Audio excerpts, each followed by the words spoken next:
Discover original के मुअज़्ज़ज़ नाज़रीन अस्सलामु अलैकुम। मुअज़्ज़ज़ नाज़रीन ग्राम, आप सुन रहे हैं मसीहा और मैं हूं असद। इससे कबल आप मसीहा की 175 इक़सात सुन चुके हैं। अब किस्त 176 मुलाहिज़ा फरमाएं।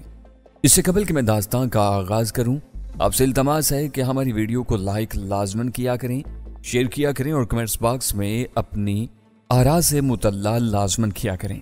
आइए दास्तान का आगाज करते हैं, क्योंकि मैं जानता था कि अगर ये सब सही था तो बहुत गलत होने वाला था। बहरकैफ अल्लाह ने हमारी हर जगह मदद की थी। वो यहाँ भी कोई ना कोई हमारी नकासी और बचाव के सिलसिले में मदद करने वाला था, और वही मुसब्बिबुल असबाब भी था। वक्त गुजरता गया और मेरी वसवसे अंगेज और तशवीश आमेज परेशानियां फजू तर होती रहीं। इंटरपोल के दोनों नुमाइंदों को इसराइल और राशि पुलिस अफीसर तांगचिन ने जैसे ठुड्डा मार दिया था। अब मैं नहीं जानता था कि डॉक्टर कैंटली और मिस कौरा आइंदा हमारे हक में कौन सा कदम उठाने वाले थे। न ही इस मरदूद तांगचिन ने इनके बारे में मुझे कुछ बताया था। मेरी परेशानी इस वक्त और भी सवार होने लगी जब मेरा ख्याल बार बार तारिक और हुमैरा की तरफ जाने लगा। खबीस तांगचिन ने इनके बारे में भी मुझे कुछ नहीं बताया था। रूमी को कहाँ रखा गया था और उससे क्या पूछगछ हो रही होगी मैं नहीं जानता था। न चाहते हुए भी बार बार हुमैरा और तारिक के बारे में मेरे अंदर बड़े होलनाक ख्यालात आने लगते कि इस खबीस अफीसर ने नाथन रोबोस्की के हिमा पर कहीं इन दोनों को नाकाबिल तलाफी नुकसान से दो चार न कर दिया हो, क्योंकि नाथन रोबोस्की इंतहाई भेड़िया सिफ्त और नापाक और सफाक इंसान था। इनमें एक इसराइली और दूसरा यहूदी था, वो जो अपने जाती मफादात की खातिर हर किस्म के इंसानियत सोज और नंगे इंसानियत हरकत कर सकते थे। वक्त गुजरता रहा और मेरी बेचैनियों में भी बतदरीज इजाफा होता रहा।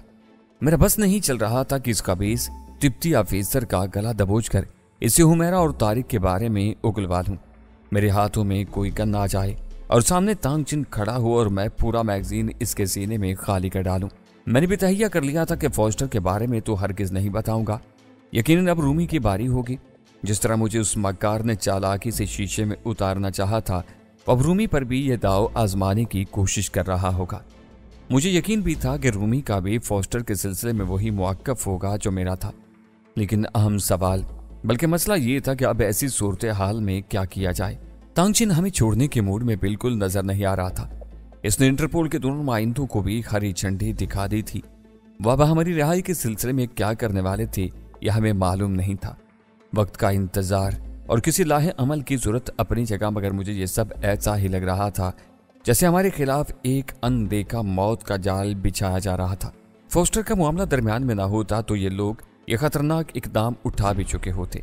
मावराए कानून किसी मुल्जिम को हलाक करना इनके लिए क्या मुश्किल था। कौन था तांगचिन जैसे गवी और सफाक पुलिस अफीसर को पूछने वाला, सवाल करने वाला, जैसा कि उसने मुझसे गुफ्तगू की इब्तिदा में बावर भी करवा दिया था कि ये उसकी राजधानी है और कोई यहाँ मेरे हुक्म के बगैर पर भी नहीं मार सकता था। वो दिन खैरियत से गुजर गया। लम्हा बलम्हा मेरी बेचैनी में इजाफा होता जा रहा था। कोई मदद, कोई साथी, दोस्त, किसी से भी तांगचिन मिलाने के लिए रजामंद नहीं था। एक बार फिर मुझे तांगचिन के रूप पेश किया गया। ये उसका पहले वाला कमरा नहीं था, बल्कि इसका ऑफिस था, खासा सजा सजाया और आरामदेह। वो इस वक्त अपने भारी भरकम चेयर पर विराजमान था। हस्बे साबिक मेरे दोनों हाथ पुश्त की जानिब बने हुए थे। कमरे में मेरे और उस खबीस सुवर के और कोई नहीं था। वो एक मोटा सा सिगार पीने में मशगूल था। फिर क्या फैसला किया है तुमने? उसने सर्द और खुश्क लहजे में सवाल किया। मेरे तीनों साथी कहाँ हैं? उल्टा मैंने सवाल ताक दिया। अब मैं उससे दबना नहीं चाहता था। वो गए जहन्नुम में। उसने पुरतैश अंदाज में एक हाथ की हथेली जोर से मेज की सतह पर बजाई। भारी चरबीला चेहरा गुस्से की सुर्खी से मजीद मकरू नजर आने लगा। अगर अब तुमने फॉस्टर के बारे में नहीं बताया तो याद रखना, तुम्हारे एक एक साथी को तुम्हारी नजरों के सामने तड़पा तड़पा कर मारूंगा। तब तुम्हें यकीन आएगा कि यहां सिर्फ मेरा हुक्म और मेरा ही राज चलता है। बोलो, फॉस्टर को कहां छुपा रखा है तुम लोगों ने? मारे गैज और गुस्से के उसकी आंखें किसी मेंढक की तरह उबली पड़ रही थीं। कानून के एक पुलिस अफीसर को ऐसी बातें जेब नहीं देती हैं अफीसर। मैंने भी बेखौफी से उसकी आंखों में आंखें डालकर कहा, हमें अदालत में पेश करो, सब वाजे हो जाएगा। मेरी जवाबी कार्रवाई पर वो जैसे हत्ते से ही उकड़ गया और अपना सिगार एश ट्रे में रखा और कुर्सी से उठकर तेजी से मेरी जाने पड़ा। उसने एक जोरदार ठोकर मुझे रसीद की। मैं पहले ही जकड़बंद हालत में था, तवाजुन बरकरार नहीं रख सका और पके फर्श पर गिर पड़ा। इसने अपने पांव का भारी जूता मेरी गर्दन पर रख दिया और दबाव डालने लगा। मेरी सांसें जैसे गले ही में अटकने लगी। यूं लगता था जैसे वो मुझे इसी तरह ही मार कर दम लेगा। मैं फर्श पर रसन बस्ता हालत में खुद को उसके भारी बूट के दबाव से निकालने के लिए तड़पने लगा, मगर वो खबीस मेरी इस हरकत पर मजीद दबाव डालने लगता और मेरे वजूद की ताकत सल्ब होने लगती। नाचार मैं ये कोशिश तर्क करके कराहने लगा। उसने दबाव थोड़ा कम किया और कदरे चुप कर गैस व गजब तले फुनकार कर बोला, तुम क्यों भूल जाते हो कि मैंने क्या कहा है तुमसे? यहां मेरा हुक्म चलता है और बस। बोलो फॉस्टर कहाँ है? मुझे बोलने का मौका देने के लिए उसने अपने भारी बूट का दबाव मेरी गर्दन से मजीद कम कर दिया। मैं हाँफने लगा, सांसें कुछ बहाल हुई और मेरी आंखों में छाती हुई तारीकी चढ़ने लगी। फॉस्टर? मैं तो इस नाम से भी वाकिफ नहीं हूं। आखिर ये है कौन? वो घुराया और फिर बूट मेरी गर्दन से हटाकर अपनी मुट्ठी में मेरे बाल जकड़ लिए। इसी तरह वो मुझे फर्श से खड़ा करने लगा। कुछ मैं भी अजियत से बचने के कसमसाते हुए घुटनों के बल उठ खड़ा हुआ, लेकिन उसने मेरे बाल नहीं छोड़े। यही नहीं, उसने अपनी बेल्ट से बने हुए इलेक्ट्रिक शॉक रॉड को निकालकर दूसरे हाथ में पकड़ लिया। इसके बाद उस खबीस ने मेरे बालों को एक झटका देकर छोड़ दिया। मैं चंद कदम लड़खड़ा गया। उसने रॉड मेरे सीने पर लगाई। आह! मेरे हल्क से तेज कराह खारिज हो गई। मुझे जबरदस्त इलेक्ट्रिक शॉक लगा था और मैं चंद कदम लड़खड़ा कर दोबारा फर्श पर गिर पड़ा। तांगचिन ने इस पर भी बस नहीं किया और दोबारा आगे बढ़ते हुए झुक कर फिर शॉक रॉड मेरे जिस्म से टच कर दिया। मुझे एक बार फिर झटका लगा। मैं जैसे पानी से निकली मछली की तरह तड़पने लगा। मुझे यूं लगा जैसे अभी कुछ देर में मेरी जान निकल जाएगी। दिमाग ही नहीं, मेरा पूरा जिस्म और आसाब लर्ज रहे थे। बड़ी अजियतनाक सजा थी करंट की। रसन बस्ता होने की वजह से मैं पूरी तरह तड़प भी नहीं पा रहा था।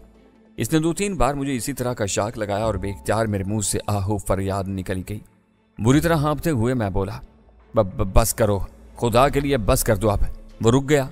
उसके मुखरू चरबीले चेहरे पर खबीसाना मुस्कुराहट थी, यूं जैसे वो अपनी फतेह पर नाज़ा था कि मैं अब मुंह खोल दूंगा और सच बोल दूंगा। बोलो फॉस्टर को कहाँ रखा है? वो भेड़िए की तरह घुर्राया। तो तुम ये सब अच्छा नहीं कर रहे हो ऑफिसर? मैं फूली हुई सांसों के दरमियान बोला। उसने दोबारा नफरत व हकारत से मुझे शाक देना शुरू कर दिए। मैं बेबस माही बेआब और मुर्गे बिस्मिल की तरह तड़पने लगा और बिलाखिर दर्दो करब की इंतहा तले बेहोश हो गया। किसी भी रूह कुश और जिस्मानी अजियत का मुंतहा यही कुदरत की तरफ से नेमत होती है कि इंसान बेहोश होकर हर तकलीफ से आरी हो जाता है।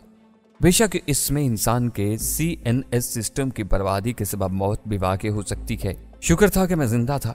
दोबारा मुझे होश आया तो मैंने खुद को एक हाल से कमरे के पुख्ता फर्श पर पाया। यूं कि मेरा दायां गाल फर्श से टिका पड़ा था। मुझ पर पानी फेंका गया और मैं गीला हो रहा था। थोड़ी देर तक मुझ पर नीम कनूदा सी कैफियत तारी रही थी। मैं लंबे लंबे सांस ले रहा था। हिलने जुलने की कोशिश चाही थी और हनूज खुद को आईनी जकड़बंदों में पाया। बदस्तूर मेरे दोनों हाथ पुश्त की सिम्मत हथकड़ियों से बने हुए थे। बतदरीज हवास बहाल हुए तो एहसास हुआ कि मैं अकेला नहीं था और भी लोगों की बिनबनाहट मेरे कानों से टकराने लगी। दफातन मुझे लगा जैसे कोई मुझे होले होले से पुकार रहा है, सैफ सैफ। मैं इस आवाज को लाखों के मजमा भी पहचान सकता था। यह हुमैरा की आवाज थी। मेरे बेजान वजूद में जैसे यकदम जान बढ़ गई।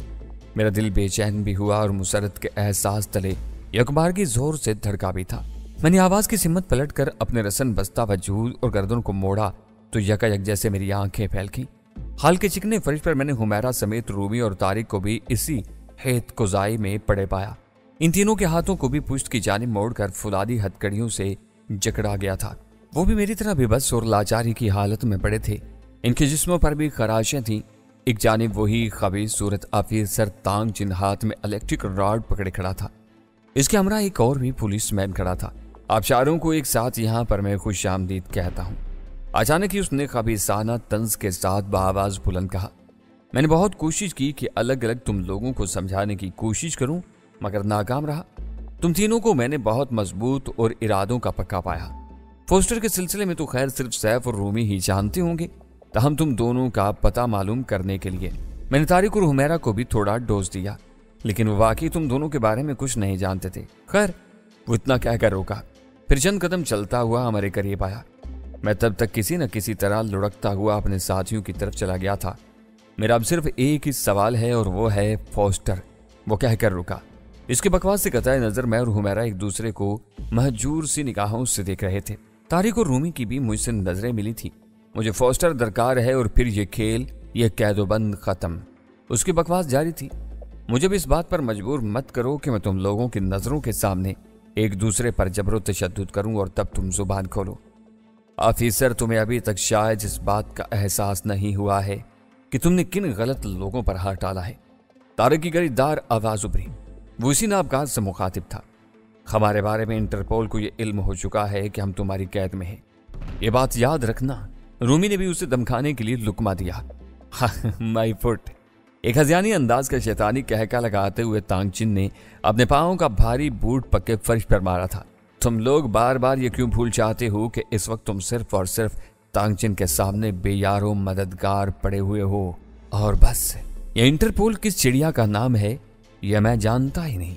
उसकी पुरगुरू यावा गोई जारी थी। मेरे चेहरे में हलचल से मची हुई थी। तारिक भी सुर्ख नजरों से उसे घूरे जा रहा था। लगता कुछ ऐसा ही था। तांगचिन इन लोगों पर भी तशद्दुद करता रहा है। मैं बार बार हुमैरा की जानिब तक जा रहा था।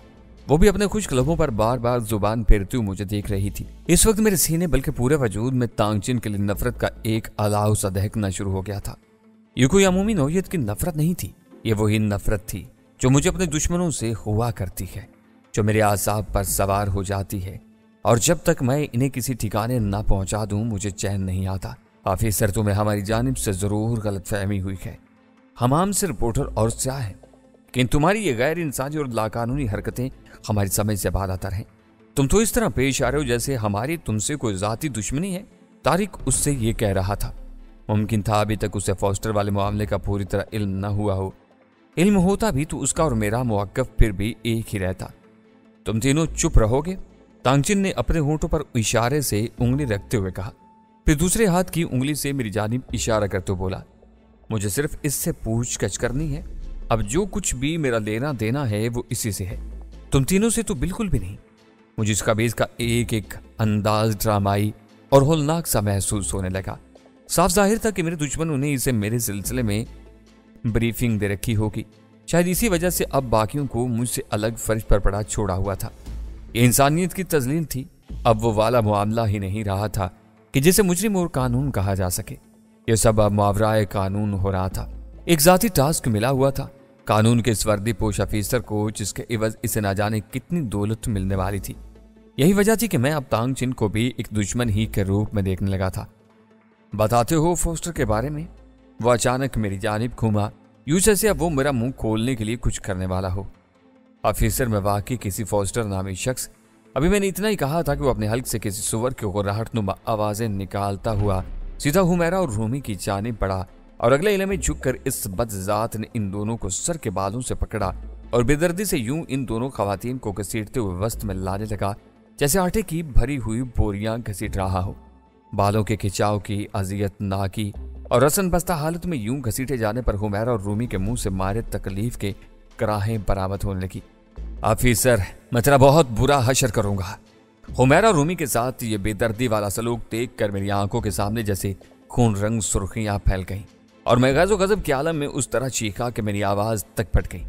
आहिस्ता, अभी तो ये एक छोटा सा ट्रेलर है। तांगचिन ने इन दोनों को खाल के वस्त में लाकर छोड़ते हुए खबीसाना लहजे में कहा और आगे बोला, क्योंकि मैं जानता हूं तुम लोग अपनी खवातीन के सिलसिले में किस कदर हिसास और अनापरस्त हो। मैं तुमसे भी वाकिफ हूं तिब्बती सुवर। मैंने बिला खौफ उससे कहा, तुम इस बुज़दिल और डरपोक कौम से ताल्लुक रखते हो जो अपनी आज़ादी की भी हिफाजत नहीं कर सके। तुम इब्ने गुलाम इब्ने गुलाम इब्ने गुलाम हो। ऐसी नीच हरकतें तुम जैसे लोग ही कर सकते हैं। मैं जानता था कि सारे तिब्बती ऐसे नहीं हो सकते, 5 उंगलियां बराबर नहीं हो सकती, मगर इस वक्त उसने खुद मुझे ऐसी बात कही थी कि मेरी भी रगे कौमियत फड़क उठी थी और मैं चुप नहीं रह सका था। इसे असल औकात याद दिला दी थी। मैंने देखा मेरे जवाबी वार ने उसके अंदर तक वार किया था, क्योंकि उसकी मेंढक जैसी उबली हुई आंखों में बड़ी तुंद लहर चमकी थी। वो उसी अंदाज में गुर्राते हुए बोला, अभी तो तुम अपनी आज़ादी की फिक्र करो, देखो मैं अब इन दोनों खूबसूरत औरतों का हशर क्या करता हूँ। लेकिन इससे पहले मैं आखिरी बार तुम्हें बोलने की मोहलत दे देता हूँ। मुझे फोस्टर दरकार है और बस। बोलो क्या कहते हो।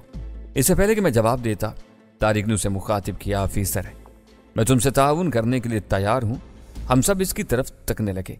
तारिक फर्श पर हमारी ही तरह रसन बस्ता हालत में था। वो थोड़ा लुढ़क कर ऑफिसर के करीब आया। क्या तुम फोस्टर के बारे में बता सकते हो? तांगचिन ने उससे पूछा। देखो ऑफिसर, अगर फोस्टर नामी वो आदमी तुम्हारे लिए इतना ही अहम है तो हम इस सिलसिले में तुमसे ताउन का वादा करते हैं, तारिक ने कहा। बंधे होने की सूरत में उसकी सांस कुछ फूली हुई थी। मुझे वादा या ताउन नहीं, सिर्फ फोस्टर चाहिए, फोस्टर, समझे तुम? तांगचिन ने उसे कहर आलूद नजरों से घूरते हुए कहा। इस नहंजार तांगचिन की टांग फोस्टर में ही फंसी हुई थी। मैं भी इसी की बात कर रहा हूं ऑफिसर, तारिक बोला। मुझे और मेरे साथी सैफ को थोड़ी मोहलत दो और हमें इस फोस्टर नामी शख्स के बारे में बताओ कि वो कौन है, क्या है और कहां रहता है। हम दोनों खुद उसे पकड़कर तुम्हारे सामने पेश कर देंगे और फिर तुम भी हमारी जान छोड़ दोगे। तारिक ने अपने तय एक मासूमाना सी चाल चली थी। हालांकि वो जान तो गया था कि फोस्टर का हमसे यानी रूमी और मुझसे क्या ताल्लुक हो सकता है, लेकिन वो और हुमैरा पहले ही से तांगचिन की कैद में थे और वो पेंगुइन बर्ड अमारत और ट्राइब नास के पहाड़ी इलाके में पेश आने वाले वाकयात के फौरन बाद उसकी गिरफ्त में चले गए थे। वो दोनों फोस्टर के बारे में लाइल्म थे। ये तो बाद में जब उनकी दुम पर रूमी और मैंने पांव रखा तो ये लोग बिलबिलाए और आपस में साजबाज कर ली। मैं भी इस बात से मुत्तफिक हूँ। मैंने भी फिलहाल मसलहत के तहत अपना गुस्सा कम किया और उसे चालाकी से जेर करने में तारिक का साथ दिया। तुम्हें तो फोस्टर के बारे में वाकई कुछ इल्म ना हो, लेकिन तुम, तांगचिन ने मेरी तरफ उंगली का इशारा करते हुए कहा, तुम्हें तो फोस्टर का इल्म होगा ही कि वो कौन था। क्या तुम भी वाकई उसे नहीं जानते? मेरा दिल अंदर से मारे खुशी के बलियों उछलने लगा। ममरदूद तांगचिन शायद हमारी चालाकी से जेर होने लगा था, वरना मुझसे ऐसा सवाल क्यों करता। मैंने जवाब दिया, मैं वाकई पहली बार तुम्हारी जुबान से फोस्टर का नाम सुन रहा हूँ। हाँ, ये दुरुस्त है कि इसका कोई बिलवास्ता या बिला वास्ता ताल्लुक इस ब्लडी सिंडिकेट से रहा होगा, मगर मुझे कुछ भी इसके बारे में मालूम नहीं है। उसने पुरसोच अंदाज में होंठ भींचे फिर बोला। फिर अचानक ही एकदम उसने मुंह छत की जानिब उठाकर जोरदार कहका मारा और मारता ही चला गया। इसके बदमस्त हजानी अंदाज के कह के उसे कोई पागल और जुनूनी किस्म का इंसान ही साबित कर रहे थे। किस कदर मासूम और भोले हो तुम लोग, और मुझे भी यही कुछ समझ लिया है तुमने। क्या समझते तो तुम लोग कि मैं तुम्हारी चाल में आ जाऊंगा? वो एकदम हमारी जानिब मुड़कर हज उठाने वाले लहजे में बोला और हमारी सारी खुशी मान पड़ने लगी। ये तो मैं भी कह रहा हूं कि फोस्टर के बारे में तारिक नहीं, सिर्फ और सिर्फ सैफ और रूमी ही जानते हैं, क्योंकि मुझे इन दोनों के बारे में बाकायदा यकीन से बताया गया है। लिहाजा अब झूठ की एक जरा सी भी गुंजाइश बाकी नहीं रही है और ना ही किसी होशियारी और चालाकी की। वो ये कहते हुए फर्श पर अपने भारी बूट की जरबे मारने लगा। हुमैरा और रूमी इसके करीब पड़ी हुई इस वैशी और पागल जुनूनी को नाचता हुआ देख रही थी। तुम्हें इस बात का यकीन क्यों है ऑफिसर? मैंने बिलाकर जहर खान लहजे में पूछ लिया। इसलिए कि मुझे यही बताया गया है, मेरी इन्फॉर्मेशन गलत नहीं होती, वो गरूर से बोला। तो फिर तुम्हें फोस्टर से क्या लेना देना है? मैंने पूछा। तुम्हें इससे कोई मतलब नहीं होना चाहिए, उसने मुझे घूरा। तुम्हें जहर खान लहजे में बोला। इसलिए कि तुम्हें हमारे खिलाफ एक ही पहाड़ा पढ़ाया गया है और तुम इसी लकीर पर चल रहे हो। यह गलत है। क्या सही और क्या गलत है मुझे ये मत पढ़ाओ, वो चिल्ला कर बोला। मुझे फोस्टर का पता बताते हो या फिर मैं इन दोनों खूबसूरत लड़कियों को तख्ता मश्क बना दूं? उसकी खबासत पर मैं अंदर ही अंदर खोल कर रह गया। तारिक जो अब तांगचिन से बात करने के बहाने सिरकता हुआ करीब आ गया था, मेरी जानिब देखने लगा। मैंने महसूस किया था कि मेरी तरफ देखते हुए तारिक ने अपनी एक आंख के गोशे को खफीफ सी हरकत दी थी। उसने गोया मुझे एक इशारा दिया था, मगर किस बात का इशारा? क्या वो कुछ करने वाला था या फिर मुझसे कोई तवक्का रखे हुए था? तांगचिन ने अपने माहतात को मखसूस इशारा किया। वो मुस्तद अंदाज में चलता हुआ करीब आ गया। साथ ही उसने अपने बेल्ट से वही इलेक्ट्रिक रॉड भी निकाल कर हाथ में पकड़ ली, जिसे थोड़ी देर पहले तांगचिन अपने ऑफिस रूम में मुझे शाक दे चुका था। तांगचिन ने फौरन सबसे पहले हुमैरा के गिरिबाह में हाथ डाल दिया।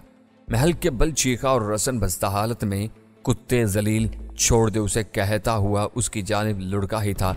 इलेक्ट्रिक रॉड थामे खड़ा उसका माहतात मेरी जानिब लपका और बिजली का झटका मुझे दिया। उसने रॉड मेरे कंधे पर टच किया था। मेरे हल्क से चीख खारिज हुई और मैं मछली की तरह तड़पा। मैं लेटे लेटे दूसरी जानिब पलट गया। इसका भी इस तांगचिन ने हुमैरा का निस्फ हद तक गिरिबाह फाड़ डाला था। इसने चीख मारी और लेटे लेटे दूसरी जानिब को पलट गई। तांगचिन ने शैतानी कहका उगला और मैंने मदद तलब नजरों से तारिक को देखा। उसने इस बार मुझे आंख का वाज़े इशारा कर दिया। मिर्जेन को झटका लगा। अब इसके सिवा और कोई रास्ता नहीं रहा था हमारे पास। मुझे हैरत थी कि इससे पहले मेरे जहन में यह ख्याल क्यों नहीं आया कि हमारे दोनों हाथ बेशक पुश से बंधे हुए थे, लेकिन हमारी टांगें तो बिल्कुल आज़ाद थी। मैंने फिर तांगचिन की जानिब चिल्लाते हुए बढ़ने की कोशिश चाही, क्योंकि वह अब रूमी की जानिब बढ़ रहा था।